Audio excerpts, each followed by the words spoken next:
Opposition leader Umar Ayub साहब जो हैं उन्होंने आज जो तकरीर की तो उसका जवाब दिया कौमी असम्बली में वज़ीर दिफा ख्वाजा आसिफ साहब ने। और उन्होंने उमर अयूब साहब जो हैं उनको उनका नाम लिए बगैर ये कहा है कि जो पाकिस्तान के पहले मिलिट्री डिक्टेटर थे जनरल अयूब खान साहब,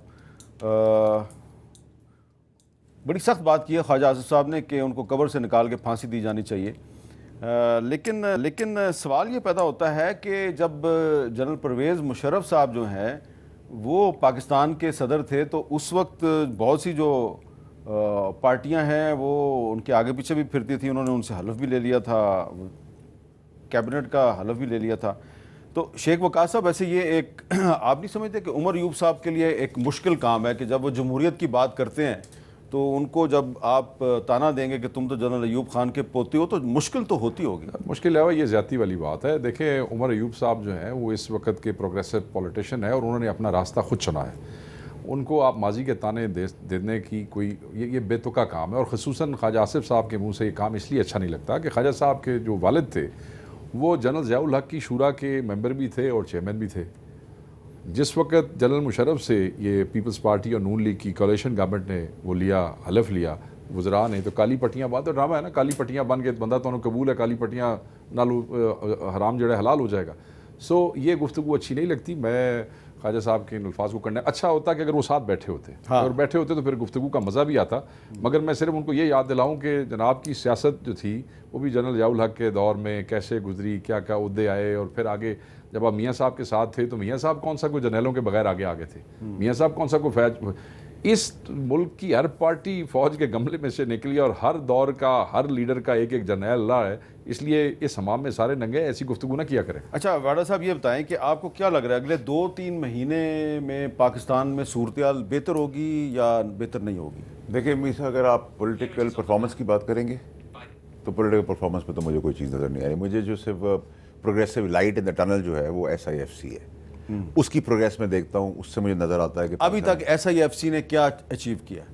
देखें, मेरे ख्याल से इस 2-3 महीने की जो आप बात करें उसमें आपको अचीवमेंट्स फिजिकली भी आते हुए नज़र आ जाएंगी। उसी के ऊपर हम कॉन्फिडेंट है, उसी के ऊपर हम सारे चल रहे हैं, उसी को हम सपोर्ट करें। बाकी गवर्नमेंट से तो आपने पहले क्या एक्सपेक्ट किया जो आज आप एक्सपेक्ट करेंगे।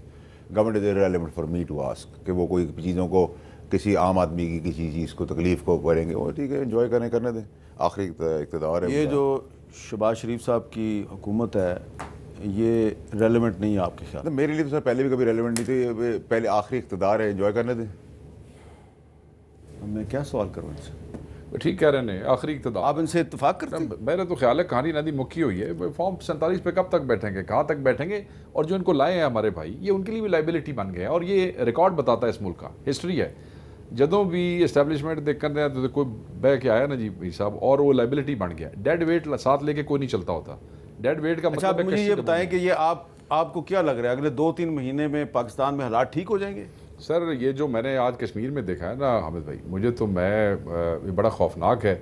और ये जो फोर्स इस्तेमाल करनी है, ये अगर यही अप्रोच पाकिस्तान के बाकी हिस्सों में रही इस मुआशी मायूसी के अंदर और गुर्बत के अंदर, तो हालात ख़राब हो सकते हैं। मैं पहले भी कहना चाहता था, मैं समझता हूँ कि हम बहैसियत तहरीक-ए-इंसाफ और SIC ये डिमांड करते हैं कि ये जो वज़ीर-ए-आज़म है ना आज़ाद कश्मीर का, ये इस्तीफ़ा दे। ये जो लॉस ऑफ लाइफ है और वो जो लॉस ऑफ प्रॉपर्टी है और वो जो ये जो पिछले 4 दिन से वहाँ जो हो रहा है और वो जो एक नफ़रत सी पैदा हुई है, इसका ये ज़िम्मेदार है, ये इस्तीफ़ा दे और इसके ऊपर मुकदमा होना चाहिए। नहीं, नफ़रत पैदा करने का ज़िम्मेदार ये क्यों है?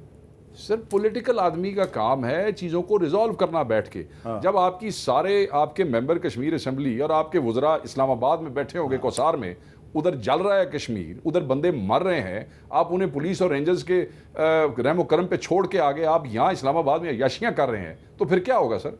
अच्छा। जाएँ वहाँ पे बैठे। वोट आपको लोगों ने किस लिए दिए हैं? कोई आपने अवामी नुमाइंदा देखा है इनका जिसने को ब्रिज करने की लुके हुए ने छुपे कमेटियाँ को उस खोटे चढ़े को उस खोटे चढ़े? अच्छा वाडा साहब, मैं आपसे भी यही पूछना चाह रहा हूँ कि फिर ये जो हम बात करते हैं जी कि पाकिस्तान में एक मिसाक मुएशत होनी चाहिए, सियासी जमातों को आपस में बातचीत करनी चाहिए, तो आपके ख्याल में तो ये जो मौजूदा हुकूमत ही इर्रेलेवेंट है, तो फिर मिसाक मुएशत किससे करें? SIFC जिसको लीड कर रहे हैं चीफ, हमारा पाकिस्तानियों का, पाकिस्तान का जो अभी एम्फेसिस होना चाहिए, अगर आप सीरियस नोट पे, मे पीपल डोंट लाइक इट, लेकिन SIFC ये वे फॉरवर्ड है पाकिस्तान के लिए, उसको हमें सबको मिलकर सपोर्ट करना चाहिए। उसमें रेलेवेंट इररेलेवेंट मेरे जैसे लोग, ना होने वाले लोग, उनकी कोई हैसियत नहीं है, ना कोई वैल्यू है। वो लब्बैक है, आप लोगों को अल्लाह ताला ने मंसूब किया हुआ है। देखिए शहबाज शरीफ साहब ने तो SIFC को बहुत सपोर्ट किया है। तो अच्छी बात है, उनके पास, हम सब के पास अभी SIFC के सपोर्ट करने के बाद ऑप्शन किया है। अगर हम SIFC को हटा दें एक मिनट के लिए, मिसाल के तौर पर सिर्फ डिबेट के लिए SIFC नहीं है, तो ये गवर्नमेंट क्या करे? ये गवर्नमेंट तो सिर्फ फैंसी शो में जा सकती है, या राजा बाबू यहाँ एक एक आदमी के 6 मनसब होंगे, या वो टाई पहन के भी डॉक्टर बन जाएंगे, फौजी बन जाएंगे, वकील बन जाएंगे, कुछ बन जाएंगे, कभी डिप्टी प्राइम मिनिस्टर ऐसी बन गवर्नमेंट का जाएंगे। फायदा क्या है? क्या फायदा?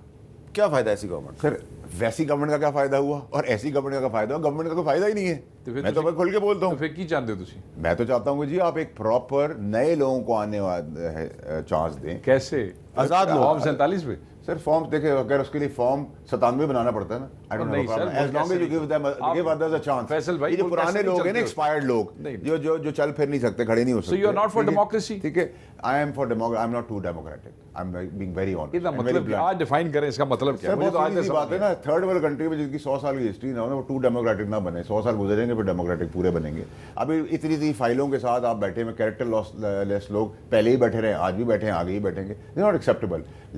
Please give others a chance. Churchill ने सेकंड वर्ल्ड वॉर में ये कहा था कि डेमोक्रेसी अगर इस किस्म की कमजोर हो तो मोर डेमोक्रेसी, मोर और इलेक्शन, एक और इलेक्शन, एक और नहीं होगा ना सर, नए तो लोग आप इलेक्शन से आएंगे सर ना। आप मेरे भाई हैं, मगर आप पहले इलेक्शन का रिजल्ट तो तस्लीम करें। सर मनवान कबूल सर कर मैं रेडी हूँ, मैं इसको डिनाई नहीं कर रहा कि सर फॉर्म 47 की गवर्नमेंट है, मैं नहीं डिनाई कर रहा। लेकिन 2018 की फॉर्म 47 मान गए कि ये फॉर्म 47 की देखिए 2018 की फॉर्म 47 की गवर्नमेंट थी। मेहरबानी।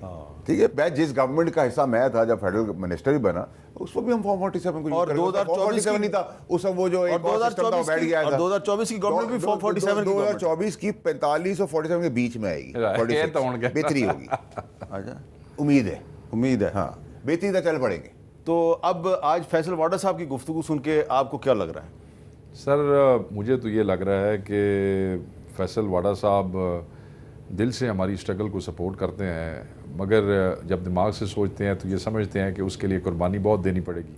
तो आप दिल और दिमाग के दरमियान फंसे हुए हैं। नहीं, हम तो दिल से चल रहे हैं। सर एक मिनट में मुकास और मैंने आपको अगली बात की, और मैं अगली उसको बात की। निकाला गया जब पार्टी और मैंने अगली बात ये की, चांद पे थे सर। देखिए ना, नवाज शरीफ को ये बुरा कह रहे हैं, इनकी हुकूमत को, ये पीपल्स पार्टी को सर, मैंने मंत्री क्या, शंत्री मैंने वाली- ये कहा कि साहब पीपल्स ज़्यादा पार्टी को हामिद ये- रजा साहब बुरे आदमी है, इसका मतलब ये कह रहे हैं। पीपल्स पार्टी को ये मंत्री शंत्री वाली बात कर रहे हैं। देखें आप, इस हामिद हुकूमत रजा का साहब बहुत बुरे आदमी 47 हैं। की इन्होंने बात कर सर, दी। मेरे मियां मैं ये साहब को समझता कहा, हूं, मेरे मैं मियां ये साहब को समझता कहा, हूं, हामिद रजा जैसे हैं, वो मैं ये प्रेसिडेंट बने। समझता हूं आप कि- कह रहे हैं बुरे आदमी हैं, तो मैं बुरा कह रहा हूं नहीं उनको। नहीं, वो मेरे भाई हैं, मैं ऐसी बात कर रही हूं। मैं ये समझता हूं कि ये दोनों गवर्नमेंट्स को उसी तरह कंडेम कर रहे हैं जिस तरह हम कंडेम करते हैं। समझ अब इनको कोई नहीं आ रही, इन्होंने कहाँ खड़े होना है। नहीं, मैं जहाँ खड़ा हूँ वहाँ बिल्कुल सही कितने खड़ा खड़ोते हूँ, मुझे हो? पता है। पूरा दो में घराने, मैं दोनों दिल वोट और देते हैं, दिमाग किसी से कितने आज खड़े से नहीं, हमेशा से वहीं खड़ा हूँ। मैं बड़ा क्लियर हूँ सर। कहाँ खड़े हैं? जहाँ आप खड़े थे फिर निकल गए, फिर खड़े थे फिर निकल गए, हम वो कहाँ आप खड़े? करते रहेंगे। हम कहाँ खड़े? ठीक है, लेकिन मैं जहाँ कहाँ खड़ा था वो पहले दिन से खड़ा हूँ। वो आपको पता है वो कहाँ खड़े हैं और ये वहीं पे पता खड़े ना, हैं। और उस खड़े होने की वजह से तहरीक इंसाफ के चेयरमैन भी इक्तदार में आए थे। उस खड़े होने की वजह से ही वहाँ भी हमारी थोड़ी सी गुंजाइश थी।